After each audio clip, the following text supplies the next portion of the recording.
Just a friend from school about class stuff. I'm full. Ate too much barbecue at the market. Okay, if you get hungry, there's food in the fridge. Alright. After lunch, Ty was tipsy, so I washed the dishes. Afterward, I stood outside his sister Thursday Thee's room. Opening the door, a musty smell hit me. The room hadn't been used in ages. I glanced inside and closed it. The wooden floor was thick with dust. Anyone entering would have left footprints. But there were none. The note wasn't torn from Thursday Thee's room. So someone brought it prepared? But why? The question nagged me all afternoon. That evening, Ty's sister-in-law brought over fresh mushrooms picked from the hills, unavailable at the market. With no leftovers from lunch, I cooked a pot of mushroom porridge. The aroma was irresistible, and even I, a light eater, had 2 bowls. Ty, still drunk, ate little and went to bed. After cleaning up, I returned to the main room to study. As I worked, a rustling came from the window behind me like something moving through the grass. Startled, I grabbed my phone's flashlight and shone it outside. A white figure darted by, floating rather than running, flickering in the dark. I wasn't imagining it, it floated. Slamming the curtains shut, my heart raced. For years, my education told me ghosts didn't exist. But what was that? Ty's house backed onto a hill, with only a few meters of wild grass and bush between the wall and the slope. No person or animal, except maybe a bird, could move through it. But that wasn't a bird. Taking a deep breath, I peeked through a small gap in the curtains. The night was pitch black, the rustling gone. I opened the curtains wider, nothing. Was I really seeing things? Unconvinced, I shone the flashlight again. What I saw next was the most horrifying moment of my life. Countless bloodied animals crawled from the bush, piling over each other, trying to climb the wall. As they got closer, I realized they were skinned cats and dogs, like the zombie dogs in the horror movie Resident Evil I'd watched on VTV3 last week. Their eyes glowed menacingly, baring sharp teeth, ready to rip out my throat. The white figure flashed by again. This time, I saw clearly, a woman in a white dye, her hair disheveled, like a hanged ghost swinging from the banyan tree. Ah! I couldn't hold back a scream. Nee, what's wrong? Clutching the curtains, I kept screaming. In my panic, I heard Ty's voice. But it wasn't Ty who burst in, it was a faceless figure. It had no face, yet I felt it grinning wickedly, claws ready to tear me apart. Ah! Unable to do anything but scream, I climbed onto the windowsill, ready to jump. Nee, what are you doing? Get down. Ty's voice again, but I couldn't see him. I wanted to cry, but couldn't. A strange thought struck me. When terrified beyond reason, you can't cry. As the thought hit, the faceless figure grabbed my arm. I thrashed, but it pulled me into a tight embrace. Nee, look at me, Nee.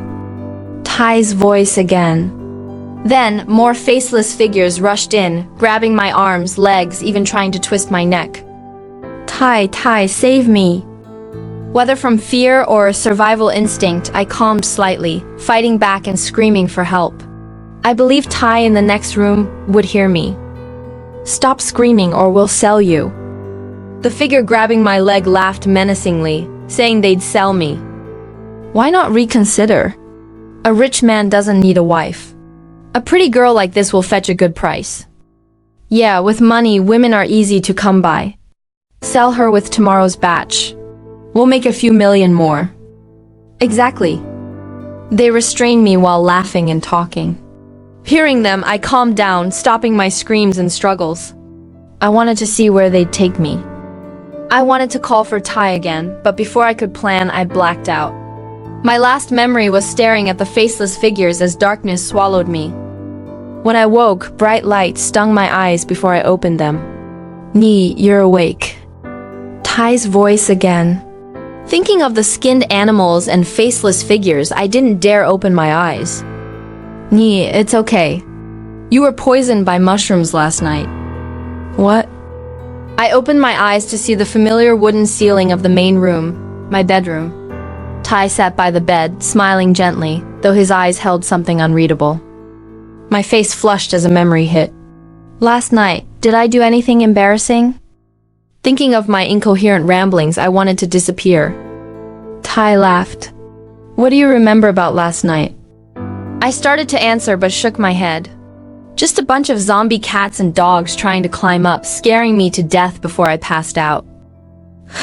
Zombie cats.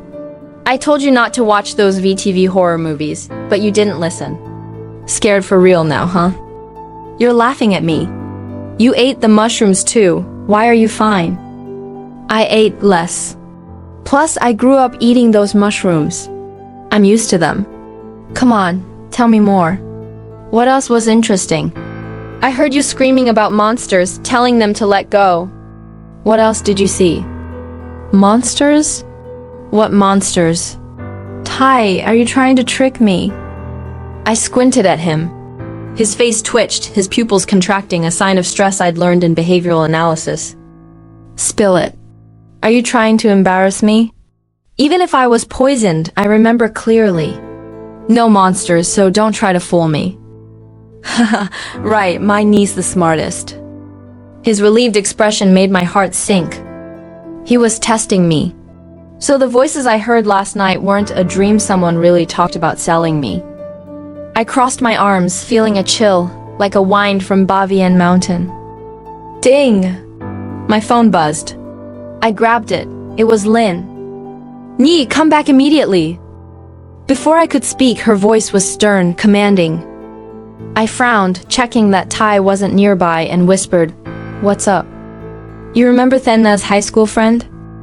Of course. That story was why I'd been uneasy since arriving.